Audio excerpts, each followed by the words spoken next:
Hello and welcome back to Dungeons & Dragons, Planescape, Torment, the Enhanced Edition. When we last left off, well, cleared out most of my inventory. Really need to sell those because I only got those for the +1 to intelligence, and I can max that out on my own. Can't sell any of the tattoos or any of this stuff. I'm gonna give all my Farad stuff to you.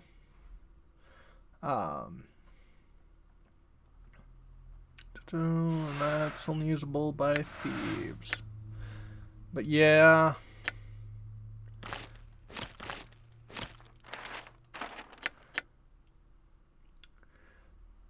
Things aren't doing too bad. Oh no. It's hovering over the dialogue option. Oh no. Yeah, we haven't talked to Fall from Grace yet. Let's do that. Yes? Can you tell me the Tannery? Tannery are fiends, some call them demons. They have embraced evil for chaos' sake. They dwell upon the poisoned plains of the abyss where they feed on their own rage and lash out across the multiverse, despoiling all they touch. They forever seek to tempt others into committing crimes of passion and love. And you are a Tannery. That is correct. I'm a lesser Tannery, or more specifically, a succubus. She gives a soft sigh. I'm afraid we're a little too common in lower planes than elsewhere. For our own good. Most of my race spend their time seducing mortals with various pleasures of the flesh. And you?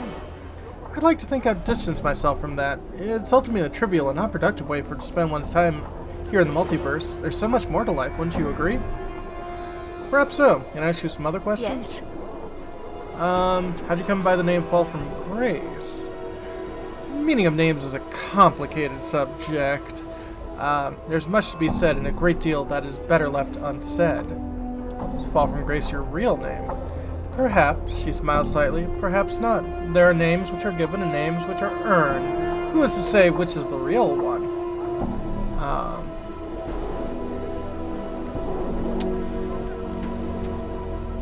Let's see. I think the name which is earned carries the greater weight. That may be so. Why do you think that? Because a name that is earned is not arbitrary. A name that is earned tells of what you have accomplished. Grace nods. Your point is well taken. So why are you called Fall from Grace? Would it matter? She smiles. It is an earned name. It matters to me. I'd like to know how you came to be called that. I have fallen from my people. Some would say risen from my people, perhaps, but fall feels more right to me. She looks at you questioning.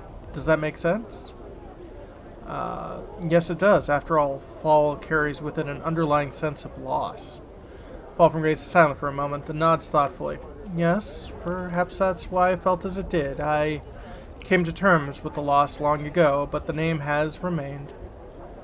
Are you sure you've come to terms with it? Fall from Grace meets your gaze, and you are once again struck by the brilliant shade of blue in her eyes. It is turbulent, like the ocean's pour storm. I had thought so, yet, in speaking to you, I have caused me to realize something. She smiles. You have my thanks. Well, if you want to talk about it, let me know, all right? She nods. You are most kind. I will do so. Very well. Can I ask you some other questions? I want to talk about our companions. Who in particular do you wish to discuss? What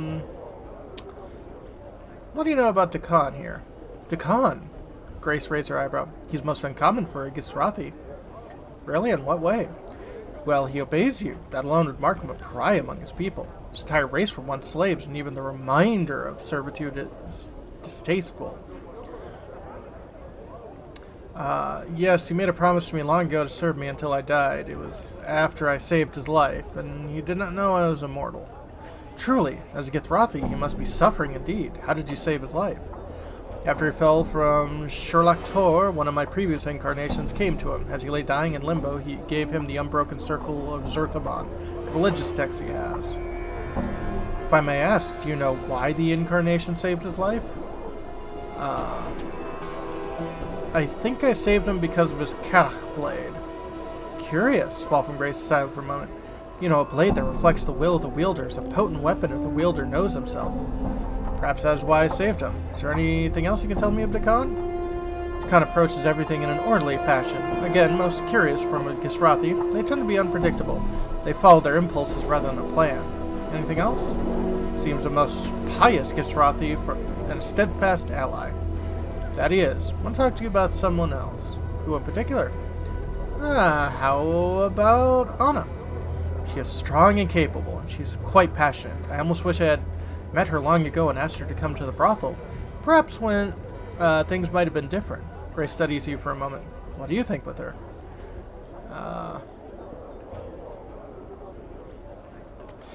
I hate her. I don't trust her. I don't really care about women. I consider her a friend, nothing more. Very well. I want to ask you about someone else. Who in particular? Me. What do you wish to know? Do you have any idea who or what I might be? Grace frowns and thought, I freely admit that you are something of an enigma. She smiles. But I find such mysteries intriguing. Shall we attempt to puzzle out your situation? Yes. First, while it's possible that you're a tiefling or some rare crossbreed, my guess is you're human, or were at one time. Alright, go on. Your appearance is approximately a male in his early 30s. The stitching and scar tissue make an exact determination difficult. Tell me about it. Go on. Key to your past is your memory. It seems that certain locations, events, and people trigger seamlessly forgotten memories. It would seem that in the best interest to visit as many locations as possible and speak to as many of others as possible. In short, experience your universe as much as possible. A sensate's advice, eh? Fall from Grace gives a bemused smile. I would not advise if I did not practice it and did not already know it to be true. Maybe something else that would shed light on my situation. Do you know anything else that might prove helpful? Well, shadows keep coming to kill me. I have a feeling they're following me, but I do not know why. Shadows? Fall from Grace silent for a moment. Shadows are shades of the dead. They do not tend to hunt. They tend to lie in wait for victims. Curious. I'd like to know any thoughts you have on my situation. You know anything else that could provide helpful? Well, I think there's someone out to murder me, so much as I built a tomb trap and tried to kill them. According to an inscription in the tomb, he's been coming after me for, well, as long as my incarnation can remember, it seems. Then, whoever the killer is, he's lived a very long time to have pursued you so long. She taps her chin for a moment. Could the killer be immortal as well? Possibly. I'd like to know any thoughts you had on my situation. Yes. Some other questions. Companions. How about you? Me? Really? Thanks for a moment. Very well. Is there anything you're curious? Please ask.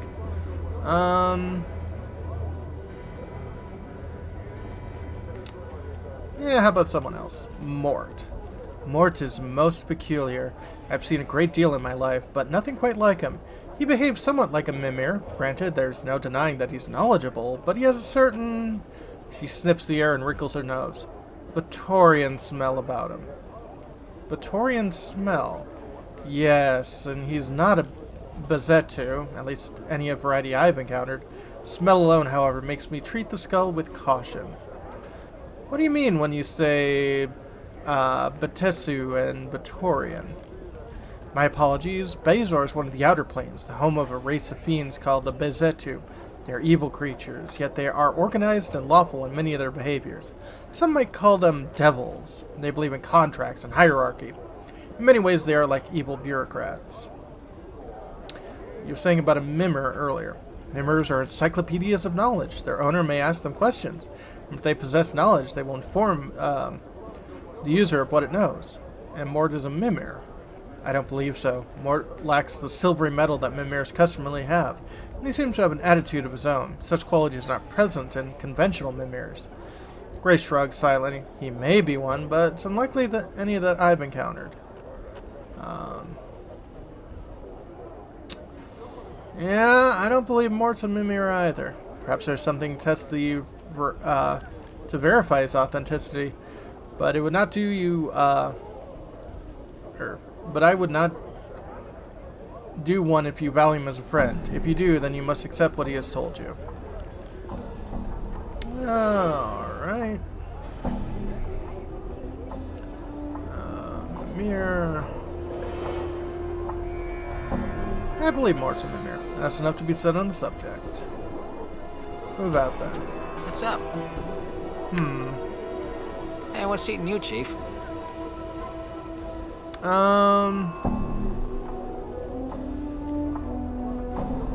Said you're a Mimir, right, Mort? Yeah, Mimir's a floating encyclopedia. You put information in, you get information out. But aren't Mimirs made out of silvery metal? So, maybe some are, but I'm not. There's strange things on the plains of that, Chief. I don't think you're a Mimir, Mort. What are you? What's with the interrogation? What do you know about mirrors, anyway? I know enough that you're lying to me. First, that bit about the missing line from my back saying not to trust you, then this. What am I supposed to think? Okay, I'm not a Mimir, but I know a lot of stuff, so I might as well be one. What are you, then? I'm a floating skull who knows a lot. What about the Batorian smell you have? Why would you know about what Bator smells like? Unless... Hey! You've been talking about me with that Tanari, haven't you? What does she know? Well, she obviously touched on something. Is that a Batorian smell, right? Well, yeah, but... Well, yeah, so I smell a little. Excuse me. Why do you smell like Bator? I was in the Hells for a while. Kind of a long while. Stench kind of grows on you. You were in the Hells? What were you doing there?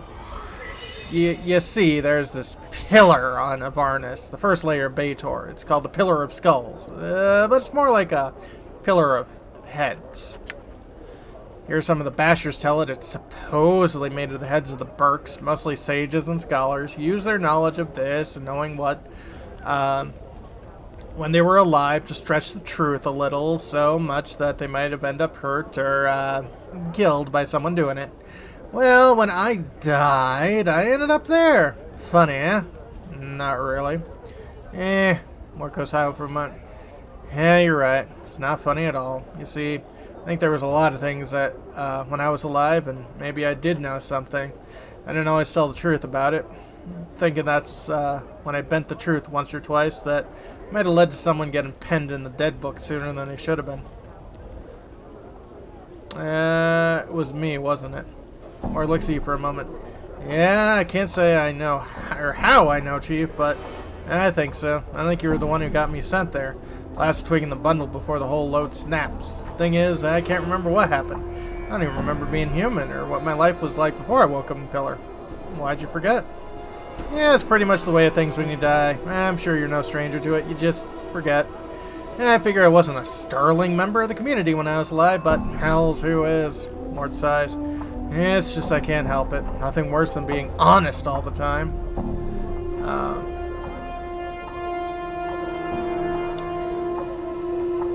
Except being sentenced to the hell. That sounds worse than telling the truth. Yeah, you're right. Again. Mort clicks his teeth. The way it does reminds you of someone drumming his fingers. I guess it's all that good and evil and lying and cheating that gets up with you. When I got penned in the dead book, it was my turn to pay the ferryman. How'd you escape the pillar? Updated my journal. Well, you helped me, Chief. You showed up the Pillar of Skulls. I pushed my way to the front. My obvious know-how and charm attracted your attention. You knew that I was the head that you knew the most, so I cut a deal with you.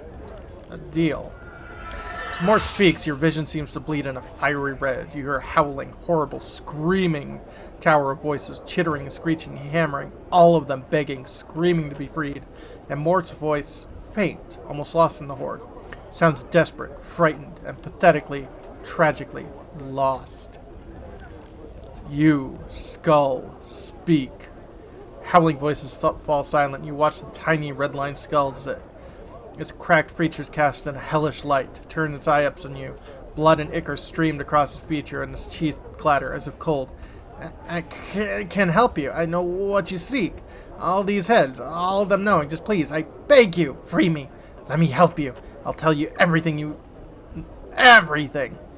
Will you? Swear it, Skull. Swear that you will serve me until my end days, or here you will remain. I swear. Just please free me. I watch Mort sickeningly swallowed, his pride almost tangible thing. I beg you, let me help you, please. Very well, I shall free you. Your vision slides if you're moving. The howling, screaming cacophony begins again. A nightmare's horde of howls and catcalls and taunts and insults. Feel of your hands sliding into the filthy quagmire of the pillar. The biting of fangs, mandibles, and your hands locking around the tiny skull and ripping, tearing it from the pillar like an old scab. It is done.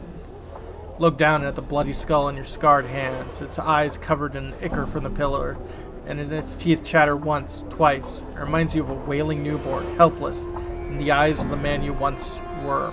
Pathetic. I have freed you. Now your life and your death is mine, Morte. Your vision swirls, the mist of the past drifting away, and Morte is still chattering on. Yeah, we talked for a while, Chief, you and me, seeing whether the arrangement would work. And I think we both really impressed with each other. So you invited me out the pillar. And that's where I've been ever since. Well, what happened then? Well, I didn't know I'd lose most of the pillar's knowledge once I was out of it. I mean, how was I supposed to know? Never been out of the damn thing. But you were pretty understanding about it. You lost all the knowledge you said you had? Your vision swirls again, making you dizzy, and you feel your gut churn. You hear the cracking, snapping of bone, and Morte howls, howling in pain, screaming for someone to stop. Stop killing him! And your hand lashing out again and again, and damn you, Skull, you lied to me! I'll thrust you back in that damnable pillar and leave you to die there. There's a clatter of bone against what sounds like metal, a floor, a wall, and skittering of teeth you've knocked free. You can hear Morte mewling like a beaten dog for you to know that your suffering on the pillar will be nothing to the torment I will make you suffer. The vision swirls and Morte's cries ebb, fading in its chattering rhythm. So you realize I still had my uses. I took up with you, and I've been with you ever since. Morte, what did I want from the pillar? How long ago was it that I freed you? Morte thinks for a moment. Well, for how long, I don't know the exact count, Chief. Ages, I suppose. I've done all I could to help you each time, but... Morte sighs. It's not easy. And from what you wanted at the pillar, I don't know. Once you pried me off, I couldn't remember. Morte, why didn't you say something when we were at the mortuary? Morte suddenly becomes defensive. Because I never know who you're gonna be. Some of your incantations have been stark raving mad. One time you awoke obsessed with the idea that I was your skull and chased me around the spire trying to shatter me and devour me. Luckily, you were crushed by a passing cart in the street. Another, good and lawful, you tried to thrust me back in the pillar because it's where I belonged. Morte smirks. That's why. Besides, there's no harm in ever coming you not knowing. So you stayed with me all this time? Well, yeah, Chief, I said I would. Morte always keeps his promises. He pauses.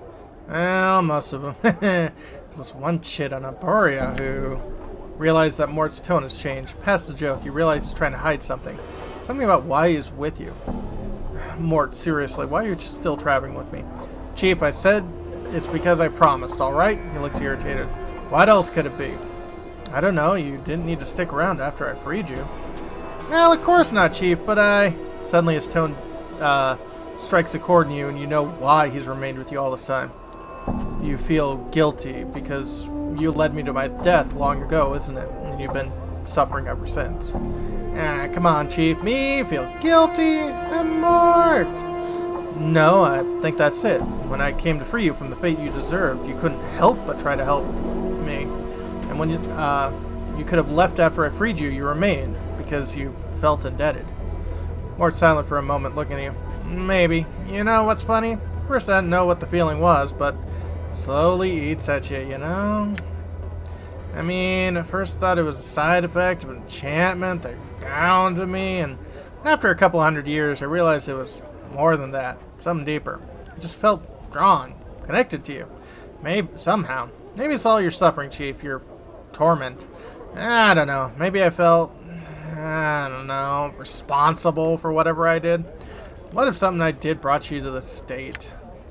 Thing is, I don't think me or whoever I was ever really wanted to see the consequences of all that lying and cheating I'd done. When I saw you for the first time when I was trapped in that pillar, somehow I knew you were the one I'd betrayed once, long ago. Morte sighs. And that's all I know. I see. Thanks for coming clean, Morte. Updated my journal. Nice. Strength +4, dexterity +4, constitution +2. Nah, don't thank me, Mort sighs. To your surprise, his voice seems stronger than before, more confident. Some of the cracks and fractures of his skull have vanished through the field. Nah, thanks is all to you. I feel like I just had a plane moved off my shoulders. So to speak. Alright, Mort, let's move on. So Mort has now got to Strength 16, Dexterity 18, and Constitution 18. Yeah. Mort is now considerably more than he once was. And for the moment, that's the last time I'm gonna have to talk to my companions for a while. When we come back, plot. Finally. Have a good one, folks.